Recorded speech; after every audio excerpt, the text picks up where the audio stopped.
Ron, wouldn't you say we're fortunate to have an international president that supports the work of the Black Leadership Group, but is invested in Black lives? Let's hear from him now, our international president, President D. Taylor. Hey, folks. I'm so glad everybody's joining on this momentous day, the 55th anniversary of the Voting Rights Act. I can remember many of the events of the Civil Rights Movement because I was growing up as a kid in the South. As much as this country has moved forward, we have so much longer to go. You know, our union is in such a crisis right now. We had a healthcare crisis that's ongoing, that's produced an economic crisis, and you layer that on top of what has been as American as apple pie. Racism is alive and well in this country, and it has been brought out in the open more and more under this presidency and the party he leads. This is tough going right now for all of our members. Obviously, our Black and brown members have disproportionately been affected by COVID and the deaths, and also on the economic crisis that has been devastating to our members over the last several months. Now, on the other hand, you could get depressed. I'm never depressed. I'm an optimistic person, but I'm optimistic not because I'm crazy, but because I know the resilience of our members and I know the resilience of people in our community. We face enormous amounts of challenges, the industry that is limping along, a government that does not care, and a workforce that often is scared and frustrated, and frankly, angry. But anger and frustration alone never succeeds. If you think about the pioneers in the civil rights movement, they combined the anger and the frustration, but they had courage. And courage is just doing stuff even if you're afraid and you have faith.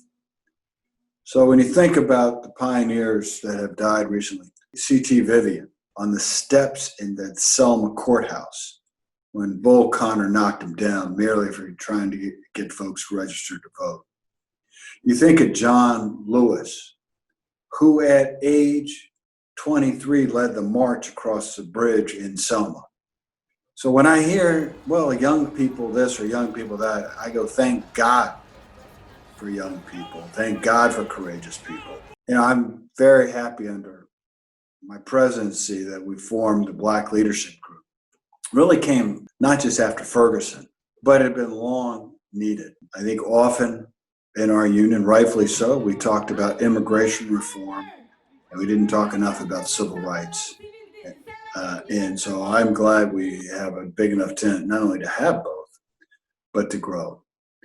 So right now, it could be really easy to say, with the healthcare crisis, the economic crisis, the systemic racism in our country, to sort of sit back and give up hope. This is exactly when we have to step forward. One of the key steps in changing this country is changing this presidency and this administration.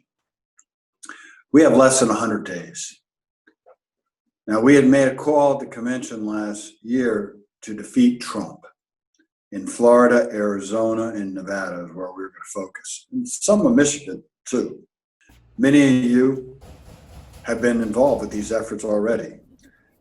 I cannot urge you enough to be involved going forward, because I think the first step to start dealing with the pandemic, the economic crisis, and the inherent racism in the United States is getting rid of Trump.